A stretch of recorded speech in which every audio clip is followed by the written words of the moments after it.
नमस्कार, हरियाणा न्यूज देख रहे हैं आप और मैं हूं आपके साथ हितेंद्र। अपराध की दुनिया से आपको खबरदार करने के लिए लेकर हाजिर हूं क्राइम रिपोर्ट।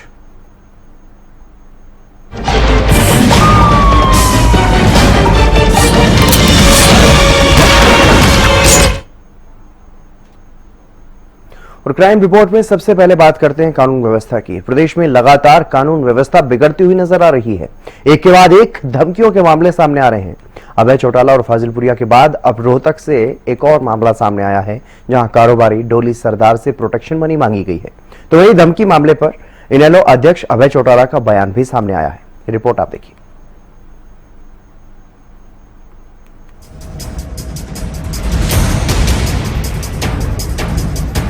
धमकी पर धमकी, अब एक और धमकी। दहशत में सब, नेता हो या व्यापारी। प्रदेश में कानून व्यवस्था का बुरा हाल है। किसी को जान से मारने की धमकी दी जा रही है, तो किसी से प्रोटेक्शन मनी के नाम पर रंगदारी मांगी जा रही है, तो कहीं ताबड़तोड़ फायरिंग का मामला सामने आ रहा है। अपराधियों में कानून का खौफ बिल्कुल भी नजर नहीं आ रहा। ऐसा लग रहा है मानो हरियाणा में कानून व्यवस्था का मजाक बना हुआ है। हरियाणा में आए दिन जान से मारने की धमकी दिए जाने के मामले लगातार सामने आ रहे हैं। इससे लोगों में भय का माहौल है। अब एक और धमकी का मामला सामने आया है रोहतक से। व्यापारी से मांगी प्रोटेक्शन मनी। रोहतक से एक हैरान कर देने वाला मामला सामने आया। एक व्यापारी से सुरक्षित रहने की एवज में प्रोटेक्शन मनी मांगी गई है। एक इंटरनेशनल कॉल के जरिए रोहतक के कारोबारी अवतार सिंह कोचर और डोली सरदार को धमकी दी गई। कॉलर ने 5 करोड़ की प्रोटेक्शन मनी मांगी और ऐसा न करने पर बेटा बेटी को जान से मारने की धमकी दी। डोली सरदार ने इस बारे में पुलिस में शिकायत दी है और बताया कि कैसे बेखौफ होकर अपराधी धमकी दे रहे हैं। कल संडे रात को 7:30 बजे मेरे व्हाट्सएप पे कॉल आती है, तो कॉल मैंने रिसीव करी तो कट गई। फिर दोबारा कॉल आई तो हेलो हेलो की आवाज आती है बात में। उसके बाद कंटिन्यू 10-11 मैसेज प्रिंट होकर मेरे पास आए कि इस तरह मुझे 5 करोड़ की प्रोटेक्शन मनी चाहिए। तो मुझे तेरा भी पता है, तेरे बेटे के घर का भी पता है, तेरी बेटे के घर का भी पता है, तो पुलिस में चला जा, जहां मर्जी शिकायत कर ले, मेरे को पैसे चाहिए। तेरी पटियाला हाउस कोर्ट में जब तू जाता है वहां भी तेरे को खड़े पाओगे। हरियाणवी लैंग्वेज में जो भी सारी प्रिंट हुआ मेरे पास। तो अगले दिन सुबह मैंने 10:30 बजे एसएसपी साहब को मिले, उनको एप्लीकेशन दी थी इस तरह ये मामला है। तो उन्होंने अपने संज्ञान में लिया और मेरे को दोपहर सब्जी मंडी थाने में मैंने जाकर अपनी रिपोर्ट लिखाई। इतना ही नहीं, व्यापारी डोली सरदार ने बताया कि उनकी बेटी को भी आरोपियों ने फोन किया और धमकी दी। साथ ही प्रोटेक्शन मनी न देने की स्थिति में नफे सिंह राठी की तरह हत्या करने की चेतावनी दी गई। ये क्या हुआ, अगले दिन सोमवार को 8 बजे मुझे 8:05 पे मुझे मेरी बिटिया का फोन आता है कि पापा ये क्या मामला है, मुझे किसी के फोन आ रहे हैं, भाई तेरा बाप फोन नहीं उठा रहा। तो ऐसे ऐसे मेरी बिटिया के घर भी इसने फोन कर दिया। तो मैं बिटिया को बोला कोई बात नहीं, मैंने घर में बिटिया को बताया कि बच्चे डर जाएंगे। तो फिर उसका मेरे पास वैसे जैसे बिटिया का फोन रखा उसका फोन मेरे पास आ गया। उसकी रिकॉर्डिंग सारी मेरे पास है। उसकी मेरी रूबरू बात हुई फोन पे। बोला मैं कपिल सागवान नंदू बोल रहा हूँ, जानता नहीं मेरे को। कौन कपिल सागवान, मैं तो नहीं जानता।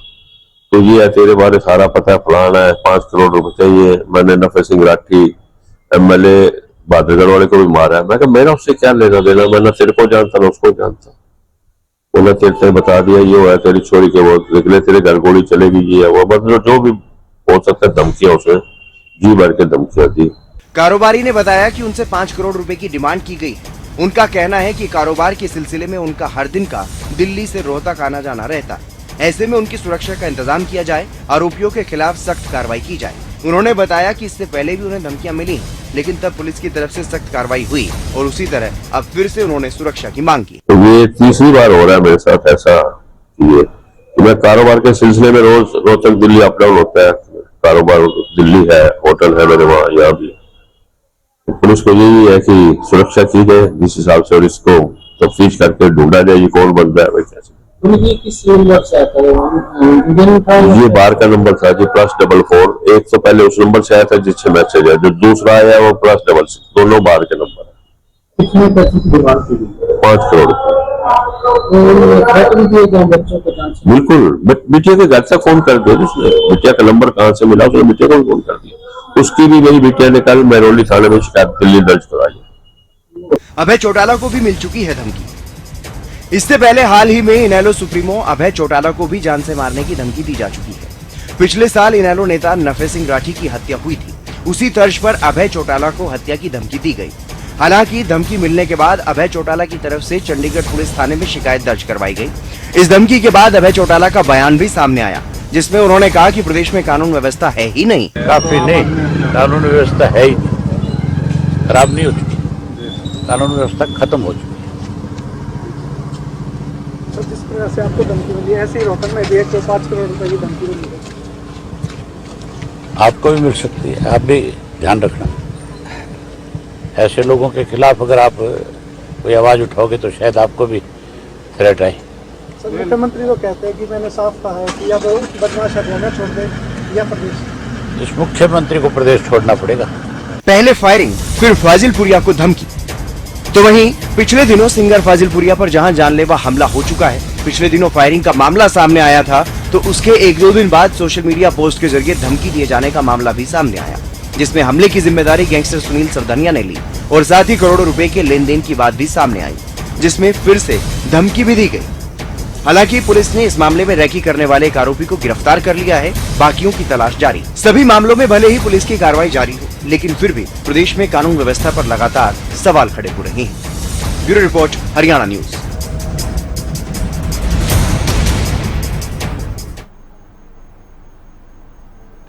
हरियाणा का जींद फिलहाल अपराध का गढ़ बना हुआ है। क्षेत्र से लगातार एक के बाद एक हत्या के मामले सामने आ रहे हैं। अब एक सरपंच की हत्या का मामला सामने आया है, जिसके बाद से पूरे क्षेत्र में न सिर्फ सनसनी फैल गई, बल्कि स्थानीय लोगों में आक्रोश भी है। क्या है सरपंच की हत्या का कारण? किसने दिया है इस वारदात को अंजाम? इस रिपोर्ट में आप देखिए।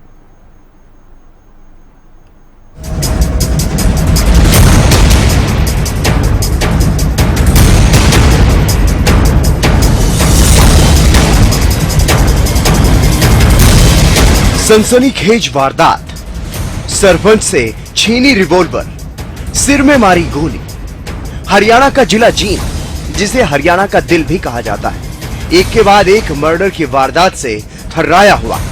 अब एक और हत्या का मामला सामने आया। इस बार एक सरपंच की हत्या की गई है। सरपंच के सिर में गोली मारी गई है। जानकारी के मुताबिक बदमाशों ने सरपंच को रास्ते में घेरा, धक्का मुक्की की और धक्का मुक्की में सरपंच की लाइसेंसी पिस्टल छीन ली और उसी लाइसेंसी हथियार से सरपंच के सिर में गोली मारी गई और आरोपी फरार हो गए। रिवॉल्वर भी वहीं फेंक गए। सिर में गोली लगने की वजह से सरपंच की मौके पर ही मौत हो गई। पुलिस के मुताबिक चाबरी गांव के सरपंच रोहताश बाइक पर अपने किसी काम से जींद शहर गए थे। अपना काम निपटाकर रोहताश रात में करीब 12-12:30 बजे के आसपास अपने घर की तरफ आ रहे थे। इसी दौरान अज्ञात आरोपियों ने सड़क से सिर्फ 2 कदम नीचे इस वारदात को अंजाम दिया। इस मामले में जैसे ही पुलिस को सूचना मिली, पुलिस तुरंत मौके पर पहुंची और कुछ संदिग्ध आरोपियों को हिरासत में लेकर जांच पड़ताल में जुट गए। इस मामले में पुलिस अधिकारी का कहना है कि तत्परता से जांच की जा रही है, कॉल डिटेल्स भी खंगाले जा रहे हैं और जल्द ही मामले को ट्रेस कर लिया जाएगा। रात को ना करीब 1 बजे कंट्रोल से पुलिस को सूचना मिली थी कि वाना फ्लाईओवर पार करके करीब 2 किलोमीटर चल के एक रजबाय आता है, उसके रजबाय के बिल्कुल 2 कदम नीचे, रोड से 2 कदम नीचे फायर हुआ है और वो जो है ना उसके सिर में किसी आदमी को गोली लगी। जब पुलिस वहाँ मौके पे पहुंची तो जब वहाँ हमारी फोर्स मौके पे पहुंची तो हमारे को पता चला भी जो मृतक है वो चाबरी गांव के सरपंच है रोहतास, और उनके ऊपर किसी ने फायर किया है और इसमें हमने 3-4 सस्पेक्टेड लड़के उठा भी रखे हैं। जो भी इसमें निकल के सामने आएगा वो आप लोगों को बता भी दिया जाएगा और इसको जल्दी ट्रेस कर लिया जाएगा इस मर्डर को। और जैसे हमारे को इस घटना की सूचना मिली, डीएसपी सफीदो और हमारे जींद एसपी श्री कुलदीप सिंह जी मौके पहुंच गए थे और हमारी सीआईए टीम और क्राइम ऑफ टीम भी मौके पहुंच गई थी। और इसमें हम जो हमारी टीम में लगी हुई है, सीआईए की टीम भी लगी हुई है हमारी, और हम वहाँ जो जितने भी सीसीटीवी फुटेज वो भी चेक कर रहे हैं और वहाँ हमारे डंप वगैरह उठवाए हैं और जो भी कॉल डिटेल्स वगैरह हम चेक कर रहे हैं और इसको जल्दी ही ट्रेस कर रहे हैं। सरपंच ने खुद पुलिस को किया था कॉल। जानकारी के मुताबिक जब सरपंच का आरोपियों से झगड़ा हुआ, इस दौरान मृतक सरपंच ने खुद पुलिस को कॉल किया था। पुलिस हेल्पलाइन डायल 112 पर कॉल कर मदद मांगी गई थी, जिसमें उन्होंने पुलिस को कहा था कि कुछ लोगों ने मुझे घेर लिया। लेकिन जब तक पुलिस वहां पहुंची तब तक सरपंच की हत्या हो चुकी थी। मृतक के पास ही उसकी लाइसेंसी पिस्तौल भी पड़ी थी। हालांकि मोबाइल फोन और कागज सही सलामत मिले। पुलिस को घटना के बारे में सूचना मिली तो सदर थाना पुलिस मौके पर पहुंची।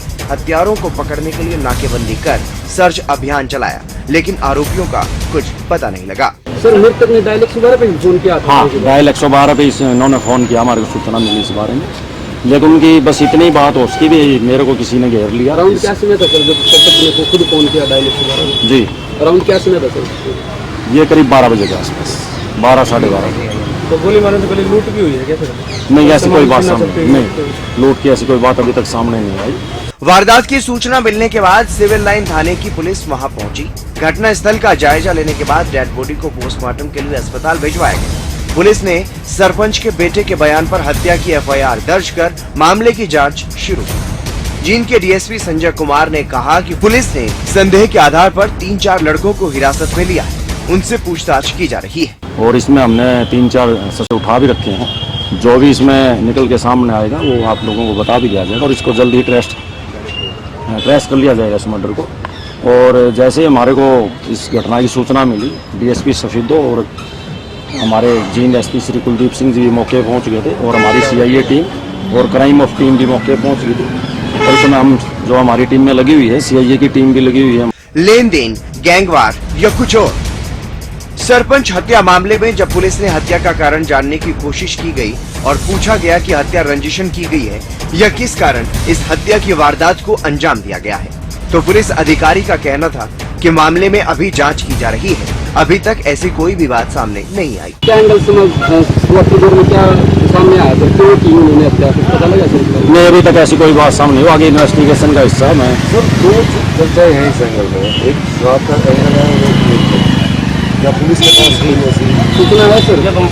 तो सरपंच था जो गाँव में ठेका, उसको लेकर भी कई बार शिकायत जो है। नहीं, ऐसी ठेके की बात अभी कोई सामने नहीं आई। इस मर्डर को हम ठेके से जोड़ के नहीं चल रहे। लेन देन का भी अभी ऐसे आगे इन्वेस्टिगेशन है। अभी कोई अगर लेन देन का कोई मामला है तो अगर ऐसी कोई बात सामने आती है तो उसके ऊपर उसी हिसाब से कार्रवाई।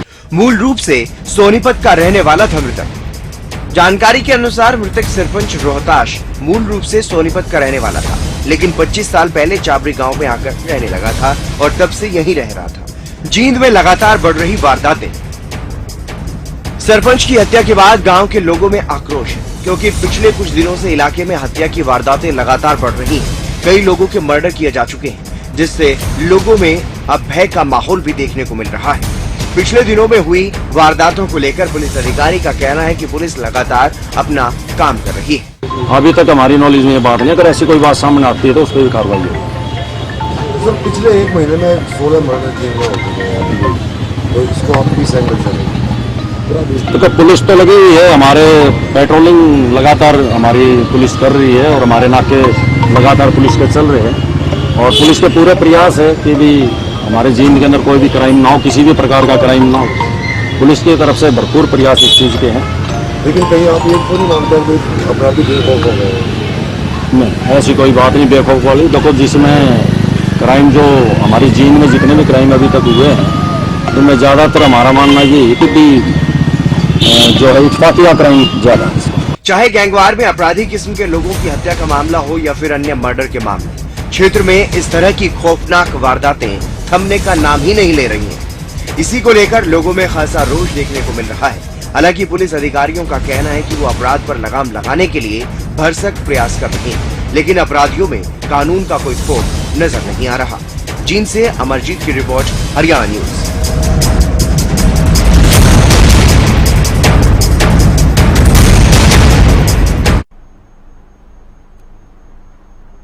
और कैथल से दिल को झंझोड़ने वाली वारदात सामने आई है, जहां एक नाबालिग बेटे पर अपनी मां के साथ क्रूरता करने का आरोप है। नाबालिग कपूत पर आरोप है कि उसने अपनी मां को 9 दिनों तक तड़पाया, भूखा प्यासा रखा, दिव्यांग मां को दवाई भी नहीं दी। इतना ही नहीं, मारपीट भी की और मामले में पड़ोसियों ने पुलिस को जानकारी दी, जिसके बाद घर का ताला तोड़ करके महिला का रेस्क्यू किया गया है। रिपोर्ट आप देखिए।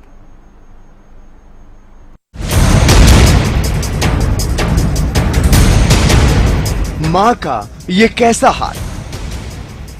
सारा कैमरों के लड़के है। 9 दिन अगर रोटी देर की 9 दिन हो गए रोटी खाई। नाबालिग बेटे पर क्रूरता का आरोप। ठंडे पी में बैठ गया पूरा घर हाँ, और मैं जाऊँ राजंदी रोज टैग की बोतल उधर लेकर निकल लेता है हाँ। जिसने जन्म दिया उसी माँ को क्यों तड़पाया?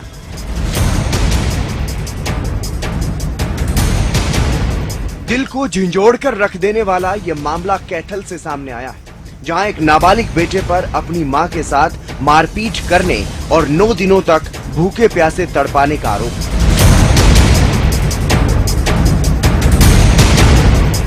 तस्वीरें आप देखिए। पुलिस का अमला पहुंचा, घर का ताला तोड़ा गया, फिर जाकर कहीं इस महिला का रेस्क्यू किया गया। कहते हैं माँ भगवान का रूप होती है, माँ का कर्ज कभी नहीं चुकाया जा सकता, लेकिन इस माँ की दुर्दशा देखिए, किसी को कुछ कहने के लायक भी नहीं। मामला कैथल के चंदाना गांव का है, जहां एक कलयुगी कपूत ने इस क्रूरता को अंजाम दिया है। बताया जा रहा है कि महिला दिव्यांग है और करीब 9 दिन से उसे खाना नहीं दिया गया, न पानी पूछा गया और तो और दवाई भी नहीं दी गई। घर के दरवाजे पर ताला तक लगा दिया गया ताकि कोई और भी मदद न कर सके। भूख प्यास से तड़पती महिला लोगों से रोटी पानी की गुहार लगाती रही। किसी ने अगर मदद पहुंचाने की कोशिश भी की तो दरवाजे के नीचे से हाथ निकालकर महिला को रोटी पकड़नी पड़ी। इतना बुरा हाल, क्या भला कोई बेटा अपनी माँ का ऐसा हाल कर सकता है? लेकिन एक कपूत ने अपनी माँ की ये दुर्दशा कर रखी थी। पड़ोसियों ने डायल 112 पर कॉल किया, पुलिस को सूचना दी और महिला की दुर्दशा के बारे में जानकारी दी गई। मौके पर पुलिस पहुंची। टिटरम पुलिस ने गेट का ताला तोड़वाया और महिला का रेस्क्यू किया। मामले में जब महिला का रेस्क्यू किया गया तो महिला इतनी बुरी हालत में पाई गई कि उसे चारपाई तक पहुंचाने में भी 2 लोगों की मदद लगी। महिला की आंखों में आंसू थे, गला सूखा हुआ था, आवाज कांप रही थी। महिला कुछ भी कहने की स्थिति में नहीं थी। जब महिला से उसकी इस हालत के बारे में पूछा गया तो उसने थोड़ी बहुत कोशिश की और अपने कपूत बेटे की करतूत बताई और बेहोश हो गई। अंकित शर्मा ने अंकित ने क्या तक रुका हो? हाँ मैं पीछे मांगा हाँ। एक रहे पीछे को पीछे एक तो हो गया याद, एक के नाम इसका हाँ, इसकी उम्र का छोरा किसका? गड्डी का वो भी आवा दारू पीवा रहे बैठ का। गड्डी का कौन? गड्डी का उसकी बुआ का छोरा नहीं आ रहा। अच्छा हाँ पीछे क्या खातर मांगा है? नशा खातर? पूरे ठंडे पी में और खेड़े लगा करने का जट का छोरा। अच्छा एक बार ठंडे पी में बैठ गया पूरा घर हाँ, और मैं जाऊँ राजंदी रोज टैग की बोतल उधर लेकर निकल लेता है हाँ। कैंदनों के ताला लहर गया है, ये देखा ताला कैंदनों के लहर गया है। 9 दिन का रोटी गिर की दोनों पैर भी खराब है।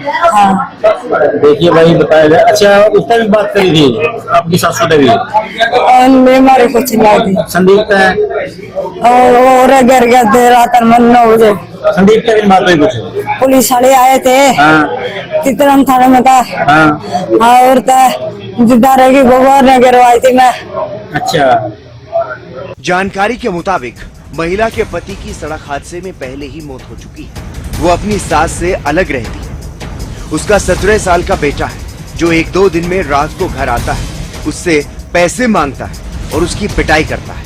घर में रखा खाने पीने का सामान गिरा जाता है, दोस्तों के साथ आता है, शराब पीता है, मारपीट करता है और फिर चला जाता है।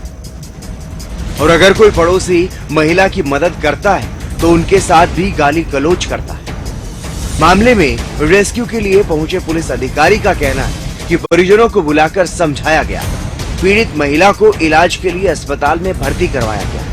पुलिस अधिकारी का कहना है कि आरोपी नाबालिग। हमें सूचना मिली है एक लेडी जन वाइफ ऑफ कपिल, एक उसका 2 लड़के हैं, दोनों नाबालिग है।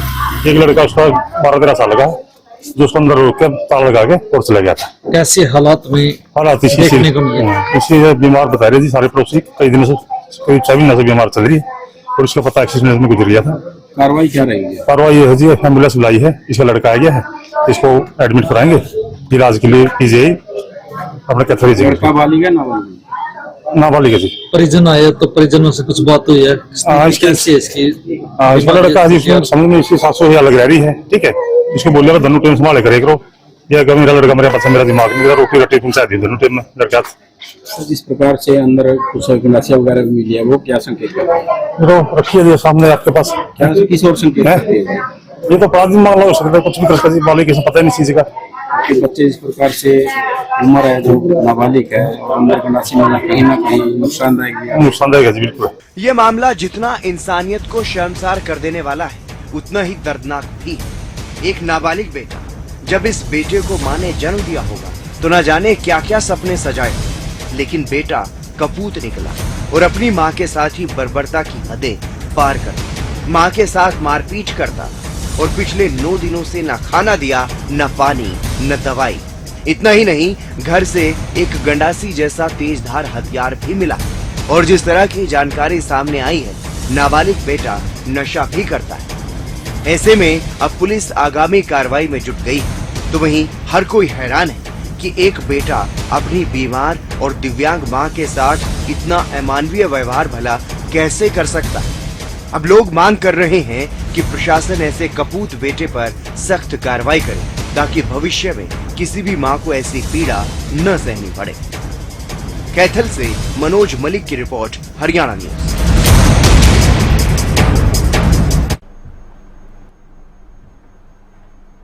क्राइम रिपोर्ट में आज के लिए बस इतना ही। आप देखते रहिए हरियाणा न्यूज।